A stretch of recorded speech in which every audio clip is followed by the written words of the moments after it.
Thank you very much. Just close that.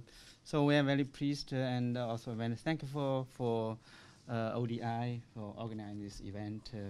I think we organized similar events before, and they really very much appreciate. So today I will present the key messages or the key findings of Asian Development Outlook 2014.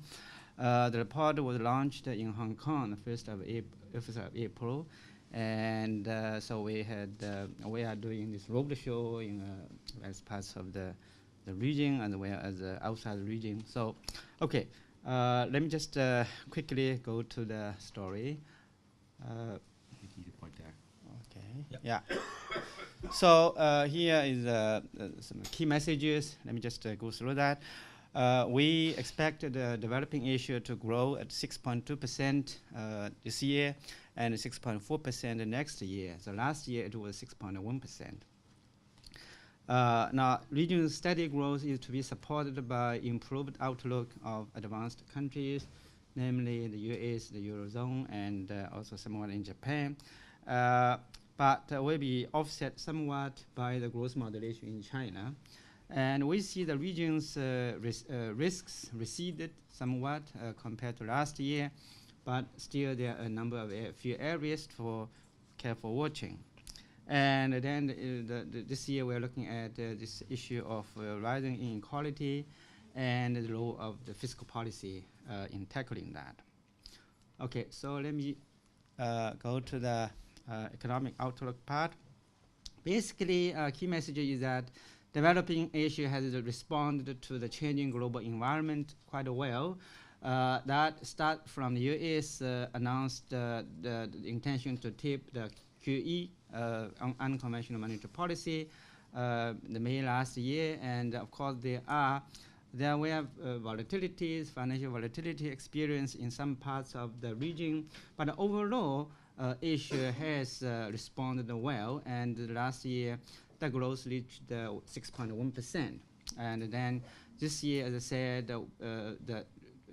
supported by improved outlook of the US and the Eurozone, growth is to increase slightly to 6.2%, and before edging up to 6.4% next year.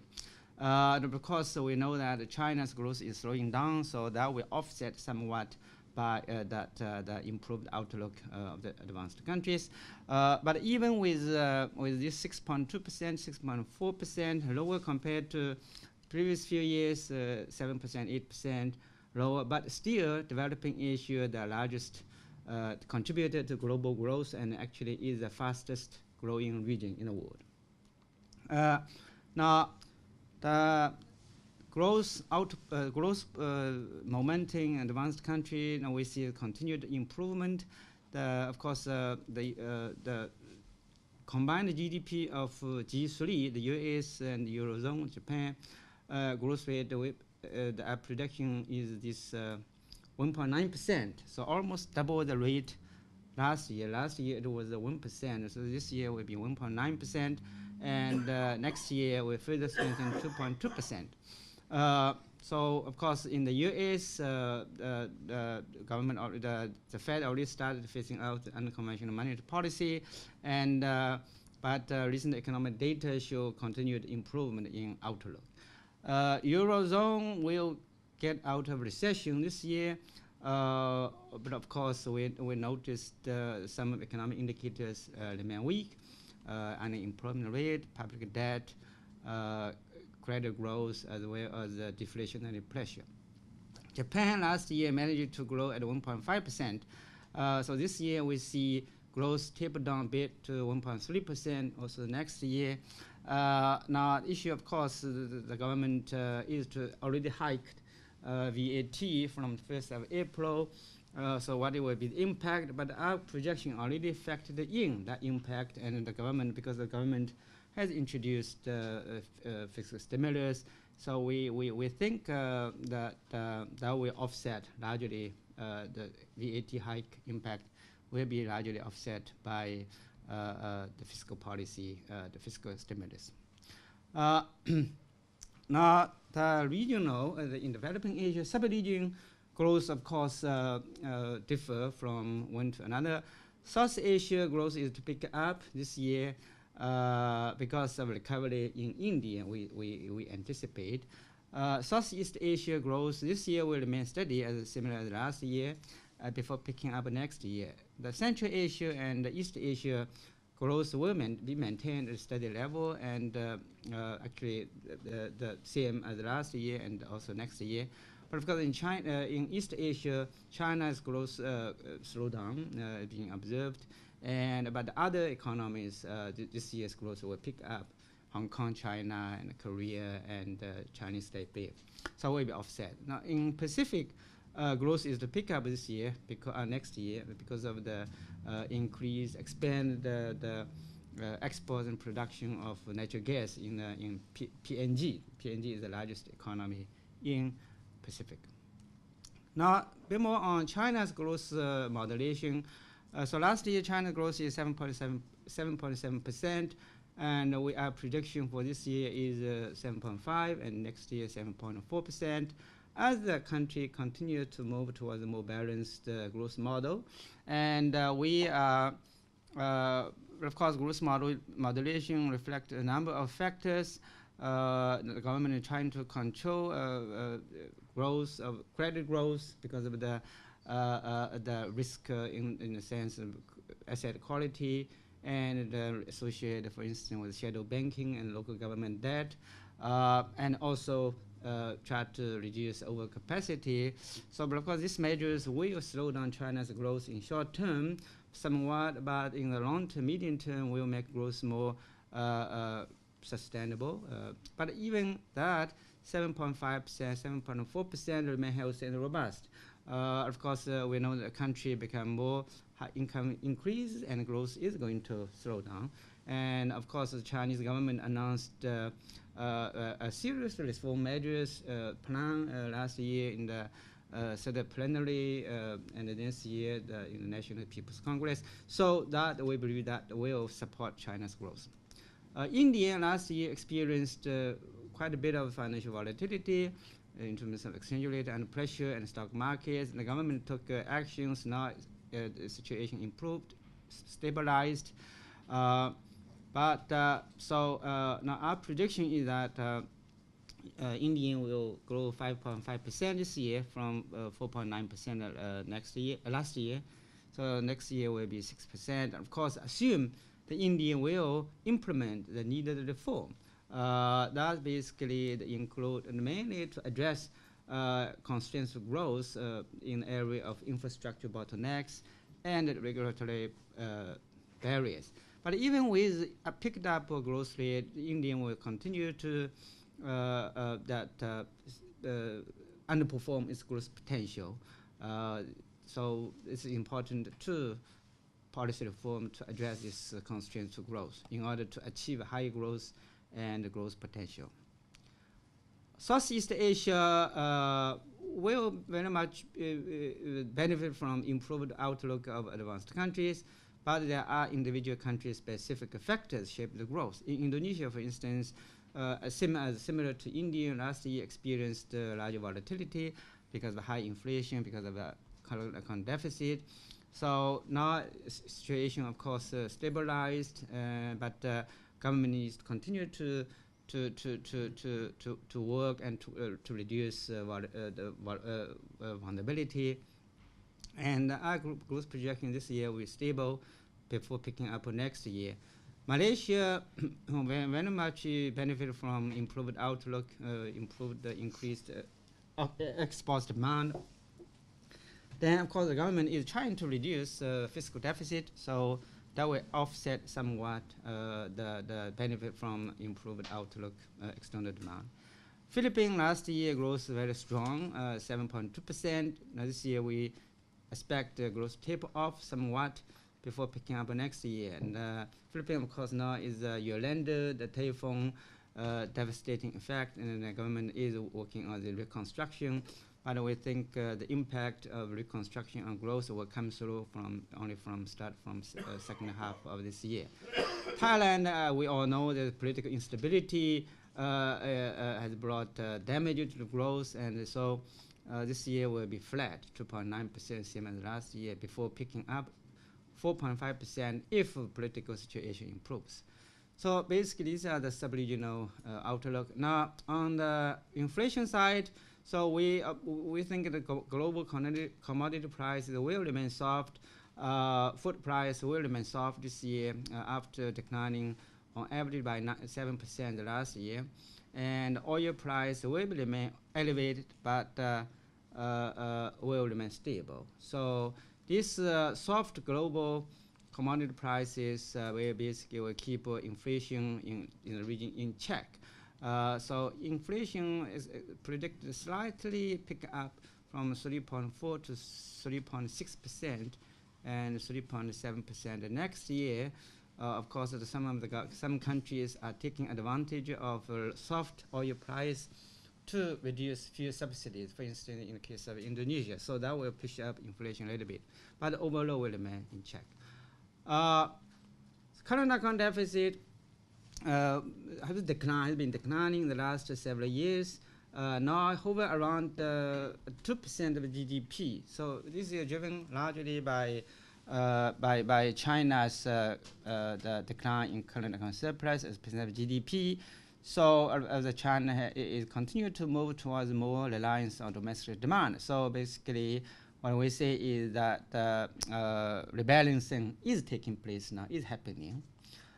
Now risks, as I said earlier, risks to region have receded compared to last year, and the remaining risks are manageable. But these are a few areas for monitoring and for watching.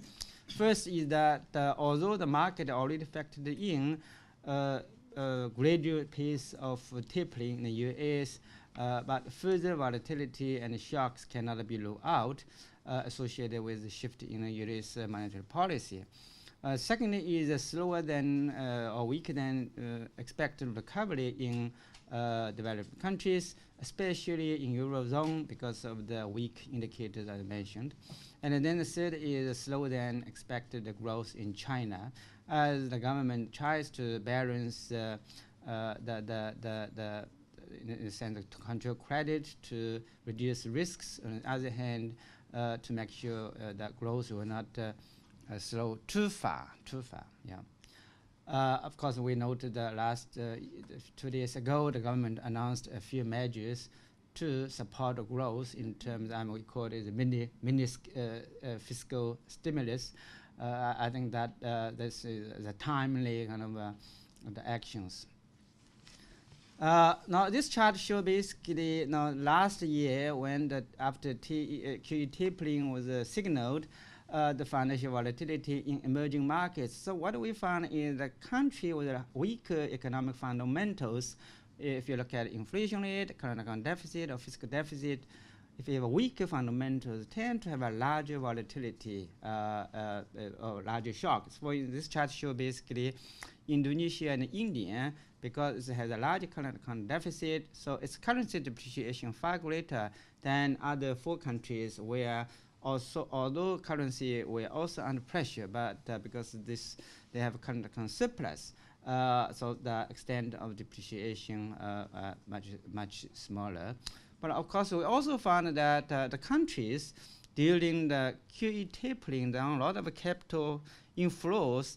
That time, if you allow this to fuel appreciation of the exchange rate, and then you undermine your current account deficit, and then later on you found when during the QE tapering period, the capital leaves, and you then tend to have experience larger shocks. So our policy implication is that even during the boom time, good time, you should put in place the macroeconomic potential management, including, for instance, introduce capital controls in order to avoid later on when the capital leaves, and then you have shocks associated with bust. So that is the analysis. I think that concludes. Now, basically, this chart shows from the continued discussion on the previous slide, basically is important to continue to work on this to strengthen the macroeconomic the fundamentals.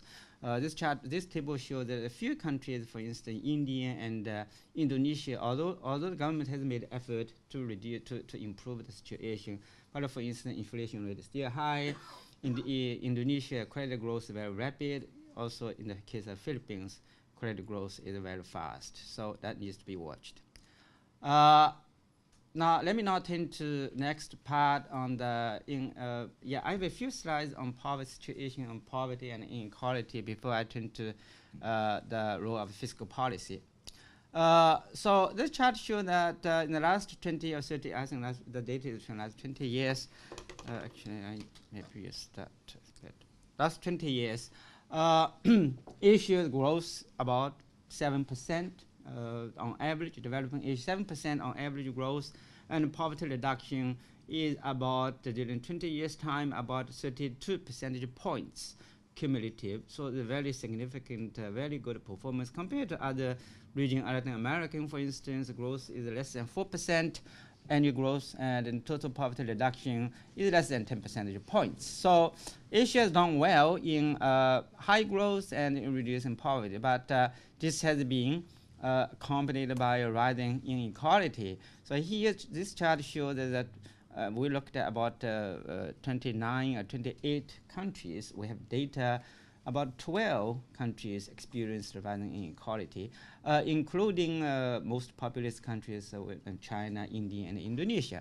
So these 12 countries account for about 80% of the Asian population. So we're talking about 80% of the Asian population live in countries with rising inequality. But of course, if we look at, when we compare with other regions, we'll compare with Latin America, compare with Africa and the OECD. So Asia's inequality in terms of level is not the highest. Actually, is lower than, much lower than Latin America and much lower than Africa.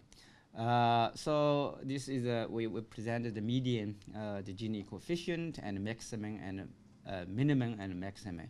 The issue, of course, for Asia is the rising inequality, rapid rising inequality is a major concern. So then why inequality matters? Of course, one is from ADB's perspective. We're worried about the impact on poverty reduction. So we did a simulation. If without inequality rising in these countries, about 240 million Asians would have been lifted out of poverty. But because of the rising inequality, then they are still trapped in the poverty. So in the last 20 years. And of course, we know that there are a number of channels the inequality can undermine growth itself through the waste of human capital and social cohesion, of course, impact. And the constrained growth of middle class and quality of governance will be undermined, and pressure for populist policy. So these are the very quickly why we think the inequality issue needs to be addressed. Now, I think that before we discuss how to deal with that, it's useful to look at what has been the drivers of rising inequality. Now, basically, we argue that we think that, and we have empirical evidence suggests this technology progress, globalization, and market-oriented reforms. This led to rapid growth, but at the same time, they have significant distribution consequences, because these forces tend to favor capital over labor. So capital income increase faster than labor income. Favor skilled worker than over unskilled workers. Skilled workers, skill premium increase. And thirdly, they favor cities and coastal regions over rural areas, inland provinces, for instance. So we have a large increasing spatial inequality. These are three channels, major three channels. Of course, there are other channels as well, but these are the three major ones. And moreover, this impact compounded by this thing is unequal access to opportunity, mainly due to social exclusion. So this is exists in many countries. This is a big problem. So that is a broader kind of understanding of the causes of rising inequality. in Asia. Now, I just quickly go through this empirical evidence. Now, I talked about capital income, the favor capital income, capital over labor. So here we have empirical evidence show that labor income as a share of value added, for instance, in the manufacturing sector, has been declining in China, in Indonesia, in India. So of course we know the labor income is more equally distributed, capital income less equally distributed. So something more equally distributed declining, so inequality is rising. So that's the one. Second is education. This is about the skill premium has been increasing because of the technology change, because of globalization. So in the case of China, for instance, the education, the inequality accounted for by educational differences in mid-1990 is about less than 10%. So, and in 2007, it increased to about 25%. So this is a big jump in terms of skill premium and rate of return education increasing. So that's causing inequality to rise. So there's a similar situation to other countries. Of course, the extent of change is different. So this is education, the skill premium. The third is spatial inequality. Here we're talking about urban-rural inequality and regional. So these combined. In the case of China, for instance, in 2007, more than 50% of inequality is because of the spatial inequality, because of the urban-rural inequality and regional inequality. And then, of course, some other countries, the spatial inequality is also very significant. So that is a big issue for Asia. Okay, so how are we going to respond to rising inequality? Of course, these three drivers of, as mentioned, globalization, technology progress, and the macroeconomic reforms, they cannot be stopped because they are the drivers of growth. The issue is still in the growth. But then, on the other hand, the government does have to take action to address the inequality issue. So 2 years ago, we did a study, the inequality issue itself, and we have the four broader kind of policy directions to address inequality. One is to make growth more employment friendly. So we mentioned about the rising capital income share and the the declining labor income share. So basically, if we can make growth more employment friendly, increase demand for labor, then we can increase the wage as well as the employment and the share of labor income. So that is the one. Second is to, of course, spatial inequality. We need to address this regional inequality and urban-rural. Third is we need to use efficient fiscal policy to reduce inequality in human capital. So that is I want to focus later on. And then fourth is good governance, is to eliminate social exclusion. So that is a broader four areas. Now this year we are looking at the more detailed how the fiscal policy can support inclusive growth and reducing inequality. Now basically, given that these other things we cannot stop, so that certainly the fiscal policy government can do and has a very important role to play, as suggested by the international experience, as well as we have many empirical evidence. So for instance, spending on education, on health, on social security help to reduce inequality. But on the other hand, Asia spend far less on these items. For instance, in 2010, Asia, developing Asia's public spending on education is only 2.9% compared to 5.5% for Latin America and 5.3% for OECD. And difference between developing Asia and other regions even greater for spending on health and on social security. So basically, Asia has a large scope to spend more on these equity promoting programs. The issue is, of course, where the funding comes from, where the fiscal resources come from, because if you increase something, you need fund. Then we looked at whether the assess Asia's fiscal space. If you look at the chart on the left-hand side, we look at the gross government debt as a percent of GDP. In 2012, Asia as a whole is about 36% of GDP. So developing Asia's government public debt as percent of GDP is about 36% in 2012. That compares 80% for global forward as a whole. So from this information, we see there's a scope for developing Asia to spend more on public the education, health, and social security. But on the other hand, if we're on the right-hand side of the slide, this is our projection on needed public spending on health in responding to population aging. So Asia, the population aging is a problem. It's coming now.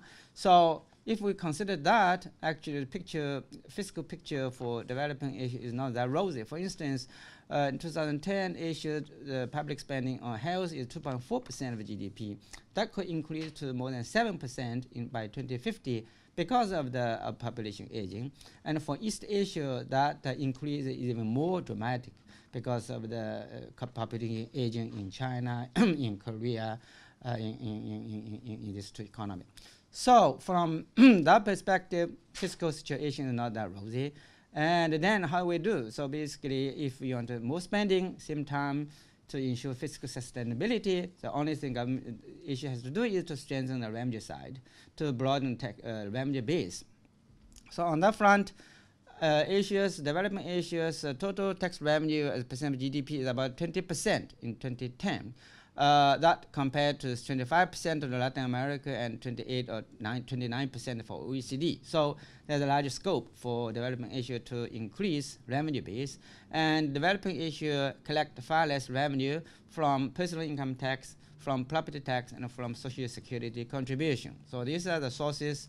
But of course, what we say is that a wide range of options should be explored in order to increase the broadened tax base. Of course, country situation will differ from one to another.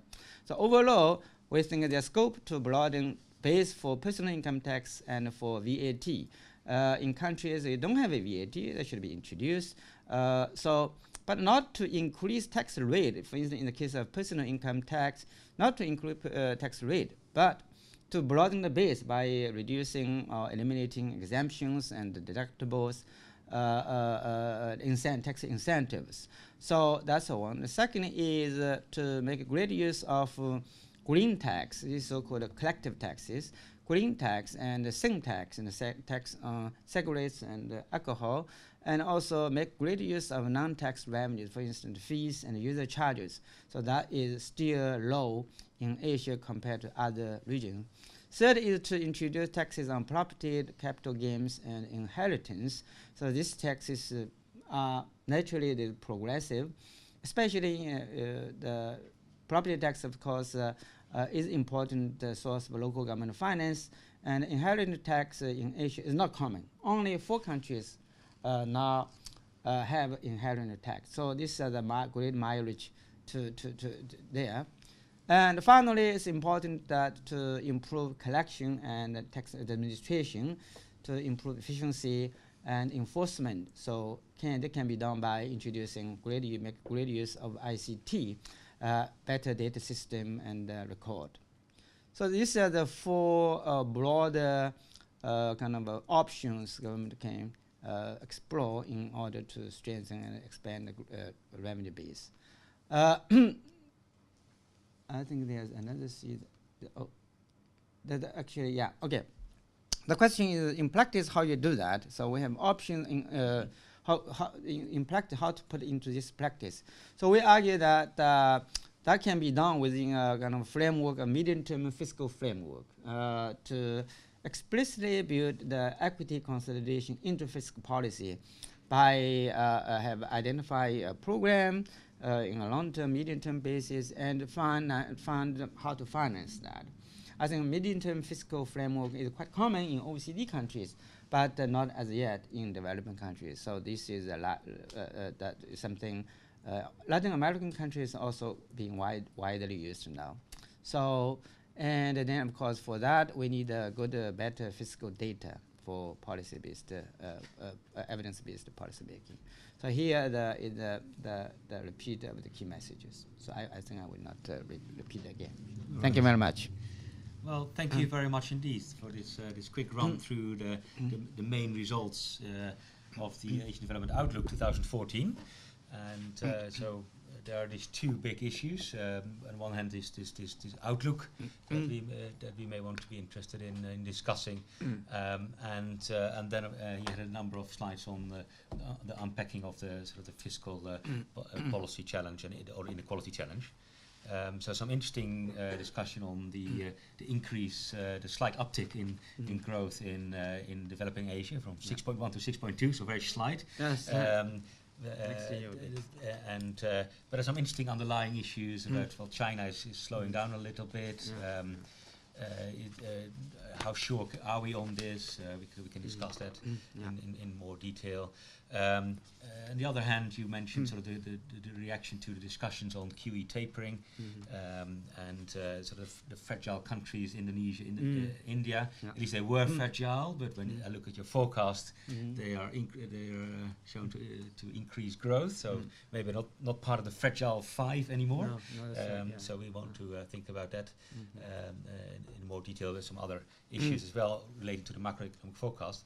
But I think what you then highlighted was a discussion on the importance of inequality, and sort of 80% of the population in developing Asia living in countries where inequality is increasing, and you've highlighted as a major concern, and then discussed some reasons behind this, and also some possible policy challenges, and in particular fiscal policy, to respond to this challenge and to do something about it. And I'm sure that our discussants will pick up the issue about fiscal policy in the comments. So I think we should quickly turn to our commentators, and to start with Francesca.